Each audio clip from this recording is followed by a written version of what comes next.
yeah, send over a wave. Let me know where you are in the world. Let me know what's going on. And yeah, we talk about answering questions about injuries. We answer questions about stretches. Well, I do my best at injuries, stretches, answer, and we chat about just all types of stuff, yoga for BJJ related. So, I'm kind of looking at my screen and we're looking good. Everything's going live for us, which is really good. And there we are. Perfect. I pretend to be techie, but I'm really not. So let me know what belt you are and where you are in the world. And if you guys are training or if you're in lockdown. I know that's always the question that I ask, but I kind of live vicariously through everybody else in the world along with my life. In Canada here, or BC where I am, we're kind of, we are technically in like lockdown, but there's always, your little group that you're training with and choking each other out because that's what we do. So, yeah, send over any questions, and then as usual, I just blabber about everything as we go along here for my entertainment and for your guys' entertainment. Oh, it's this here. I got a little thing. Oh yeah. Okay, there's always like notifications on the bottom, and I'm like, what's going on with that? Because Instagram's always updating everything. How's everyone's training going? Biggest question I've had is this whole last week is, should I do yoga before or after jiu-jitsu? And the answer is both. Should do yoga both. So the benefits of doing yoga before jiu-jitsu is more like a yoga flow to get the blood moving. So have you ever gone to a jiu-jitsu tournament and the first round is just like super hard and intense? It's the most intense round, and for two reasons. One reason is that, if you lose the first round, usually you're out. And the second reason is to get that, the nerves going, like the nerves like, but part of that is, nervous system, but also warming the body up in that way with that intensity, being under those lights, competing. So I've got a question. I always interrupt myself, so just bear with me, everyone, bear with me. You know what? This is hilarious. I'm blocking. I don't want to buy gis from someone. Someone's trying to sell me gis on my live, eh? Does anyone need gis from countries in the world? Okay. And that's one of the reasons why the first round is always the hardest. The nervous system probably warming everything up. And then the next one, from Mexico. Oh my goodness. Frankie, hello. You got some sunshine there, I bet, hey? Here we actually have rain, which is nice because it was minus 20 and there's lots of snow, but now it's rain. So yeah, of course, guys, just say hi, see how things are going, questions, comments, or just, drink your coffee and watch me blabber for a bit. Or have you ever gone to a jiu-jitsu class and the first match, or you get in, you're warming up, and it takes about 20 minutes to be like, oh my goodness, I need to get moving and get everything going. So a big thing that I've learned, through just a lot of reading, and I find it really interesting, is part of the importance of the warm-up. Obviously, we all know, get the body warmed up, blah, blah, blah, blah, blah. But the next thing is also the nervous system, getting the nervous system geared up, because when we're just chill, there's no reason for the nervous system to fire and all those extra cylinders. But when we start doing weights or when we start doing jiu-jitsu or even running, it's really important to start slow. And the reason to start slow is, like, for me, I always be like, I want to get into my workout and I want to get into my hard rounds right away in jiu-jitsu, and I want to get into if you decide on a trip to Mexico, it's nice places. You know what? Sebastian and Stina are actually in Tulum right now. They're running a teacher training in Tulum, 2 of them. Oh, I love Mexico so much, but can't really leave Canada at the moment easily, so I'm going to have to wait a little bit, but get some sunshine for me. John, hello from Chicago. How is Chicago going there? How's Chicago? How's your training?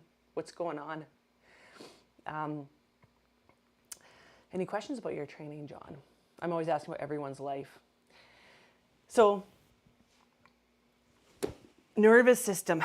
Do you guys like how I keep interrupting myself? I hope you find as entertaining as I do. So the nervous system is also important to warm up and just to get it firing more. And that's to prevent injuries, to let the body know, like, oh, okay, this is what we're doing. We need to gear up.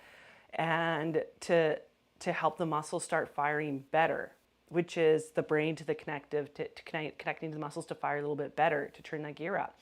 And I found that fascinating for the warm up. And that makes a lot of sense, where after your first few rolls, after your first few warm up weight sets, if you're doing weights, after your first little bit of the run, or after the first match in the warm up, you notice how it is always like a little bit harder. And then it's like, okay, this is what we're doing. That's not just warming the body up, that's also warming the nervous system up. And I just found that fascinating because I never thought about that. And then the next one is, of course, getting blood flow going, and then even through the joints, like the synovial fluid in the joints, everything like that. So the warm up is not meant to be like getting into the workout right away. It's meant to prepare everything in the body, the muscles, the joints, the nervous system for a better workout. And once I found that, actually I was talking to my personal trainer about that, and he's just some type of genius, you know. And so he's a black belt in training. So once I found out that with the warm up, I was like, fascinating. That just is so cool. So the yoga for BJJ warm up is really cool, or even any type of stretching before your warm up is really cool. More of a flow. Start with slow movements and more of a flow to get it going, is to prepare the body, but also that nervous system. And that's also important because I find, like, sitting in front, what type of jobs are we doing, or what are we doing during the day? Maybe we wake up from a morning class wake up from bed to go to a morning class. You need a transition for the body. Or maybe you're sitting in front of a desk job, need a transition to go onto the jiu-jitsu mats, or maybe even some type of physical job, but there's still some type of transition to get onto the mats to properly warm the body up, and that creates a better class. So having that patience to take the 15 minutes or so to properly warm the body will make the jiu-jitsu session so much better. And I know from experience, and not just like, oh, I tried once or twice. I know this from, like, I've been training since 2005. That's so long, 15, 17 years of experience, right? So yeah, I've not warmed up. I've warmed up, I've done it all. And this is what I found. So let's just save you guys from that pain. And of course, I want you guys to send any comments in, any questions, anything. Send her in, comments, questions. James, thanks, sweet. Where are you, James? Where are you in the world? Where are you? What belt are you? And the big question is, are you going to start warming up or not? But see the difference, right? Try the difference. Do I do any breathing techniques? Do you know what, Frankie? I am not the professional in the breathing techniques. But what I do follow is, if you go on our site, Yoga for BJJ, there's a whole breathing section by Arthur. And like, I do know some, but also I leave that instruction to the people who are professionals. And Arthur is phenomenal with the breathing stuff. There's actually a little program in there for the breathing, and he is just exceptional. So I recommend jumping on there and trying that out. I've done that program a few times, and it's stuff that you learn on the mat, but you can take with you. So breathing techniques in regards to warming up for jiu-jitsu, yes. A big one before tournaments. Oh my goodness, yes. You're in the tournaments and everything's going crazy, and like, especially at Worlds, like, you know, you step on the mats and they're a little too slippery and the lights are on top of you, and then it's just like everyone's watching and you're like, oh my goodness. But then when you start doing jiu-jitsu, you're like, I've been here a million times before. Breathing becomes really important in 10-minute matches. So phenomenal question. Yes, jump in there, do that with Arthur. I find even just so simple. Inhale through the nose, exhale through the mouth. And I'll count. I'll go 1,000, 2,000, 3,000, 4,000, and exhale for 5,000, 1,000, 2,000, 3,000. The reason why I add those thousands is because it's easy. It's nice to pace it. It's easy to go, 1, 2, 3, 4, 5. 1, 2, 3, 4. So it's nice to pace it with the thousands. James, you're in Boston. Awesome. Are you training, James? How's your training going there? And what belt are you? All that. So tell me a little bit about yourself. Frankie, oh, thank you. I'm glad that you're enjoying these lives. You know what? I do have a lot of fun on here too. Okay. So what else have we got going on? Any tips about rolling with brand new guys? I find myself avoiding new guys because I'm worried about injury. Will that hesitation eventually going away? Oh, John, what a great question. That's such a good question. And I really appreciate that. Okay, brand new guys. And the reason, there's many reasons why it's hard to roll with them, but one of them is they just don't have that body awareness. They're kind of flailing, and they just don't know their strength. They don't know their movement. They're sloppy, just like a little kid, learning how to walk, but they're learning how to walk in their jiu-jitsu shoes. Do you know what I would say? That will eventually go away as the new guys get experience, right? So the concept is like when I work with new people, I'll take them under my wing a little bit and then move them, and then eventually they get better and better, become phenomenal training partners for me after a while. And then the cycle keeps going. They do that for new people. New guys, okay. So for me, being a female black belt, I will have new guys that are coming in the gym and they work in construction, they're strong, and I'm still a female, they're still a male, they're strong. I will do positional stuff with them. So I'll do, one of my best positions is my guard. I'll close my guard up around them, boom, and we'll wrestle from the guard. They'll try to pass and I'll try to sweep or submit. But when I'm trying to sweep or submit, I just go really light. I just have a bit of fun. And then I'll coach them through that. And I'll use that time to be like, okay, you know what, you can, take a few deep breaths, going back to our breathing. Okay, you can be a little bit looser. All right, what are you trying to do here? So kind of use it as a little bit of coaching, but more even teaching them how to be less tense. With new people, I will not do full out wrestles with them because there's just nothing really to learn there. There's not a lot of benefits from that. So with new people, do something positional.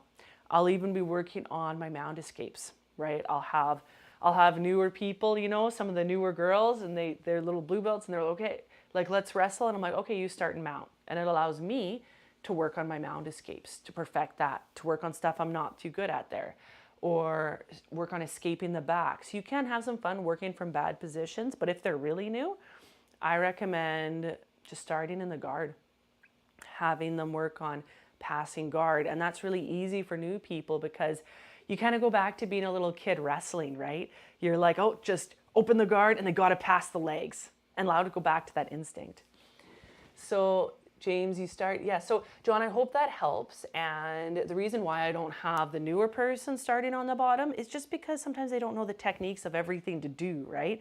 But when the newer person's trying to pass the guard, they go back to being a little kid, open the legs, throw them to side and pass. And they start having fun because there's so much expectations and pressure in jiu-jitsu that they just got to go back to having fun. So try that, John, and then let me know how that goes. You can jump on my next live. Usually I'm going live on Friday or Saturday mornings, or you can comment on this YouTube thread or message in. I'm around. Okay, James. So you started training. I started back to training after a massive meniscus tear from BJJ. Training and general affiliated GFT. Oh, wow. How cool. In Brazil 2014, the goal is to be flexible. Awesome. You know what? James, I can appreciate that because I actually had a meniscus tear and I had to get surgery for it. And it was one of the ones, how some people have tears and they walk out of the hospital and they're fine. And there's other people that have tears and it takes them like 2 years. They need to go back to normal. I was the 2-year one. It was just that type of tear. So really good for you getting back into jiu-jitsu and starting Brazil 2014. That's amazing. And yeah, John, let me know how that tip goes. You're so welcome. And the goal is to be flexible. And I'm really excited about that goal for you because kind of one of the battles with, yoga for BJJ and our, what we're doing is bridging that gap between the hypothetical perception of what yoga is, of what yoga is made to be, like all these flows and everyone has to be super flexible on handstands and inside out, upside down and humming and chakras and all that. That's kind of what yoga is made out to be. But for us, we're like, let's do stretches and movement and mobility for recovery, for performance, and just to feel better on and off the mats. Like I call this like stretching and yoga for us, like normal people. So to be flexible, yeah, like you're going to find, and I think you already know this, right? Like you're going to find this will help you so much on the mats. What we're talking about today, I go on my tangents, but I think you guys don't mind that too much. Go on my tangents where it's like to warm up properly for jiu-jitsu and to cool down properly after jiu-jitsu. So James, where do you find that you want to be flexible? Like what do you feel like, I guess it's two ways. What do you feel like is the most tight, and what do you feel like has the best opportunity for improvement, for being like, you know, the positive people? So let me know that. Shoot that in your next comment here. So that's what we have. Some really great questions coming through. Keep sending them. So that's what I have, going back to what we're starting to talk about, warming up for jiu-jitsu, and then the same thing. And the best way, actually, my boxing coach when I was a little kid taught me, and I've kept this to this day, before you go into like a match or competing or even training, the best way to go in is with a super light sweat, just barely sweating. Then you know you're perfectly warmed up, feeling good. And that's what I like with the yoga for BJJ warm up, bit of a stretching movement warm up, just a light sweat. So lower limbs and hips are so tight. Okay, James. So I'll give you some stretches here for that, but also you'll find in the YouTube in the description, there's a link for 10 days of yoga. So Sebastian put together an incredible 10 days of just 10 minutes stretching every day. Hips, hamstrings, shoulders, everything. So jump on the link, take advantage of that, and I'll give you some stretches here. So Sarah, you struggle with hip mobility and flexibility. Yes, okay, so I'll answer two questions in one go here. Yeah, because James has lower limbs and then Sarah has those hips. And let's try this for the hips. Take a seat. Yeah, post the hands behind you anywhere that's comfortable. Feet hip width apart, or maybe a little wider than hip width apart. And slowly windshield wipe the knees left and right. Doesn't matter if the knees touch the ground or not, but the purpose of this is two things: to bring some movement into the hips, but also to see where your hip mobility is, right? Some people can go all the way down. Awesome. Other people may just bring those knees over a little bit, and that's okay too. That's why we're all here, right? Some of my favorite ones for those hips. So start there, and then the next one is stretching the outer hips. Why do those get so tight? Those get so tight because we're always stabilizing. The outer hips are really stabilizing when we walk. When we do our guard work, you're always working with the guard. They're stabilizing the hip from falling out, right? So to stretch those, take your ankle, put on the opposite quad, and either stay here. You can rest your head. I'm just looking up so I can see all your comments coming through and questions. Boom, boom. Reach the hands through the thighs and just grab behind the leg. So this is a really nice stretch for the outer hip. This is like a must do. This is like flossing your teeth every day. You should do it every day. If you miss a day, it's not a big deal. Your teeth aren't going to fall out. Your hips aren't going to fall out. But man, it's nice when you do it, right? Especially over time. So remember, foot on the ground. You can either stay here or reach up, hands through the thighs, and just grab behind the leg and rest the head on the ground. The next variation is grabbing the shin, but I find most of the time you don't even need that. Just grab behind the legs. That's a really, really nice one. So try that, James, and then I'm going to give you two more. That's actually three more, because it's our birthday. We'll do three more. So that's the outside of the hips. Let's do the front and back of the hips. I think I do this one every live, but never gets old. Post the hands on tabletop, hands and knees on the ground. Then place the foot to the outside of the hand, whichever one's your favorite. And with your back, so my left foot's the outside of my left hand. And then with my back leg, my right leg, walk it back a little.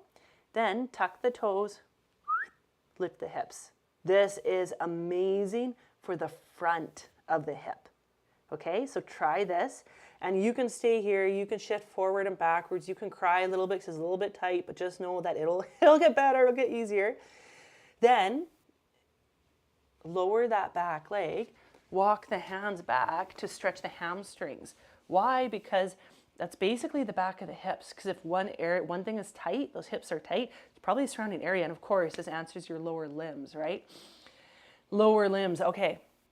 That's the hamstrings, and you may find the hamstrings are super tight, which is okay. That's why we're here. That's really common because the legs are so often bent. Walk the hands forward and back. You can do more of a dynamic stretch for those hamstrings. Okay, so we have on the back what's called the pigeon stretch. We have runner's lunge for the front of the hips.